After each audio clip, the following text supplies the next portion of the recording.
Nous sommes des stations familiales, on va dire, avec quand même de grands atouts aujourd'hui par rapport à ce que demande la clientèle. La clientèle aujourd'hui, elle a envie de se sentir chez elle, en vacances, un petit peu traitée en VIP, pas de stress, donc des stations un peu authentiques. Et finalement, la côte nord de la Bretagne, qui a peut-être été victime d'une petite désaffection par rapport au sud de la Bretagne et par rapport au sud de la France surtout. Aujourd'hui, on est tout à fait au goût du jour parce qu'on a des stations qui sont peut-être moins urbanisées, avec peut-être aussi plus d'habitat individuel, ce que recherchent quand même les gens. Un petit jardin, pas trop grand quand même parce qu'il ne faut pas trop d'entretien, pas de bouchons pour aller à la plage, des parkings qui sont gratuits.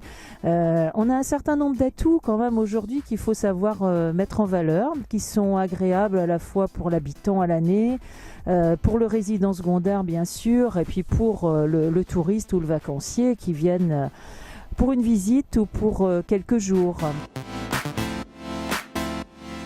L'effet LGV, la Bretagne à grande vitesse, sur la côte de Granit-Rose par rapport à Guingamp ou à Plouaret, et puis sur Paimpol par rapport encore à Guingamp, Saint-Brieuc, et puis nous par rapport à Lamballe. Oui, on a des choses à faire, sauf qu'aujourd'hui, la LGV, elle est là.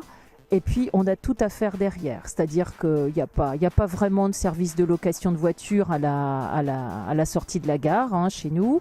Et puis, il n'y a pas non plus de bus qui soient coordonnés. Alors ça, c'est par exemple le travail des collectivités, là, de travailler avec les privés et avec les services de transport pour mettre ça en place. On a besoin d'un parc immobilier qui soit rénové. Ça, tout le monde en est conscient, et votre profession également. Je pense que le conseil à apporter aux futurs acquéreurs est vraiment, dès l'achat, de prévoir tout ce qui est isolation, tout ce qui est assainissement, vraiment des choses de fond. Sans ça, on a bien peur que l'argent qui sera investi dans la maison soit plus de la décoration ou de l'aménagement paysager. Et en fait, le jour où ils revendront, le capital, il sera pas là parce que les gens ont besoin aujourd'hui, effectivement, de venir toute l'année dans leur résidence secondaire.